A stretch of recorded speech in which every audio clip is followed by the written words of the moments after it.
क्योंकि Murata sense OPM के volume 27 पे काम कर रहे हैं और इसका चैप्टर सीधा 19 को आएगा, तो मैंने सोचा क्यों ना इसके प्रीवियस कांडों पे नजर डाली जाए, और वो काम हम करेंगे इनके कैरेक्टर्स को रैंक करके। मॉन्स्टर एसोसिएशन में देखे गए तबाही के बाद टॉप 10 स्ट्रॉन्गेस्ट की रैंकिंग काफी हद तक चेंज हो गई है और क्लास एस हीरो का स्टैचर इसने काफी कम कर दिया है। सो या लेट्स बिगिन। नंबर 10 पे है सिल्वर फैंग।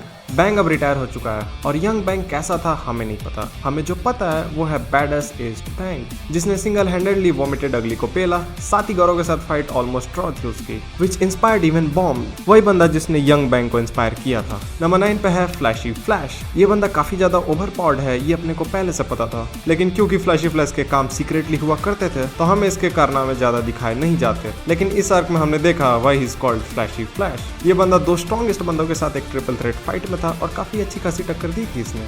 नंबर 8 पे है साइकोस और ओरोची का बंधन।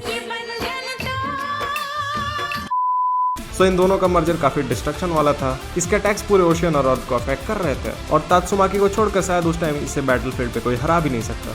नंबर 7 पे है तात्सुमाकी, एक 28 साल की लॉली जिसके ऐसे दिखने का रीजन उसकी एस्पर पावर्स है। तात्सुमाकी एक गिफ्टेड बंदी है जिसे ब्लास्ट ने उसकी पावर्स को रियलाइज करवाया था। तात्सुमाकी टेलीकाइनेसिस कर सकती है, फोर्स फील्ड बना सकती है, पूरे शहर को हवा में उड़ा सकती है, साथ ही इसमें और भी ढेर सारे मिस्टिकल पावर्स है जिसे अभी तक एक्सप्लोर नहीं किया गया। इसके बाद आएगा ब्लैक एस। हाँ, ये अब नर्व किया जा चुका है, लेकिन इससे पहले ब्लैक एस ने ढेरों हीरोज के नाक में दम करके रखा हुआ था। जब भी लगा वो हार रहा है उसका एक नया पावरफुल फॉर्म बाहर आ जाता था। प्लैटिनम एस उसका सबसे लेटेस्ट और स्ट्रॉन्गेस्ट वर्जन था जो ऑलमोस्ट बोरोस के लेवल का था। नंबर 5 पे है बोरोस। सीजन 1 के इस विलेन के टक्कर का आज भी कोई नहीं है। काफी कम अपीयरेंस में भी बोरोस का इम्पैक्ट सारे विलेंस में सबसे ज्यादा था, शायद इसीलिए क्योंकि सैतामा को उसे हराने में एक से ज्यादा नॉर्मल पंचेस का एफर्ट लगाना पड़ा और इनके बैटलफील्ड को टॉप 10 साकुगा का एनिमेशन दिया गया था। सो बोरोस का मीट और बस फॉर्म पूरे अर्थ को उड़ा सकता था, जो इसे approaching to god level villain बनाता है। नंबर 4 पे आएगा ब्लास्ट। सो ब्लास्ट की पावर्स को हमने रिसेंटली ही थोड़ा बहुत एक्सप्लोर किया, जिससे हमें पता चला वो बंदा नॉर्मल नहीं है। उसके एनर्जी लेवल्स कॉस्मिक थ्रेशोल्ड को टच करते हैं। कॉस्मिक गौरव से हुई छोटी सी बैटल में उसने अपनी मिस्टीरियस शक्तियों का प्रदर्शन किया। इनफैक्ट इस बंदे ने साइतामा और गौरव को सही टाइम पे जुपिटर पहुंचा दिया, जो कि अपने आप में एक कॉस्मिक फीट है।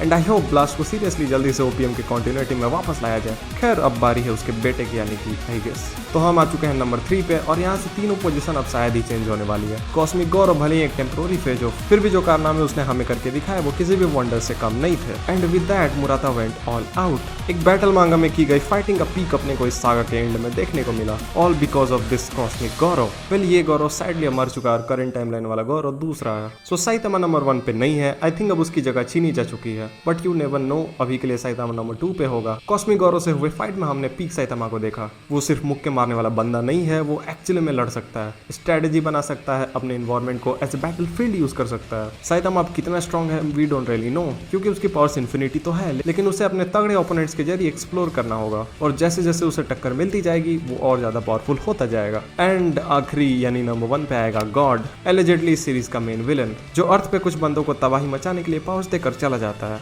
गॉड एक दूसरे डायमेंशन पे रहता है and for some reason he can't resurrect to earth, शायद किसी बैरियर वगैरह के कारण, पर उसकी कोशिशें लगातार जारी होती हैं। साथ ही गॉड से अलग अलग गैलेक्सी के और भी बंदे बैटलफील्ड में भीड़े पड़े हैं अकॉर्डिंग टू ब्लास्ट, और उसका इस सीरीज में प्रेजेंट होना एक प्रॉमिसिंग फिनाले एश्योर करता है। And that's it. अभी 2 हफ्ते तक किसी चैप्टर को नहीं आना है, but October has been arrived और पहले ही दिन हमें 2 बैंगर्स देखने को मिले एमएचए और स्पाई फैमिली के रूप में, जिन पे एक सेपरेट वीडियो आ सकती है। और हाँ, रिसेंट के जेजे के चैप्टर्स में हो रहे कांडों पे भी। So for that stay tuned. See ya, this is Saket from an enthusiast. Peace out.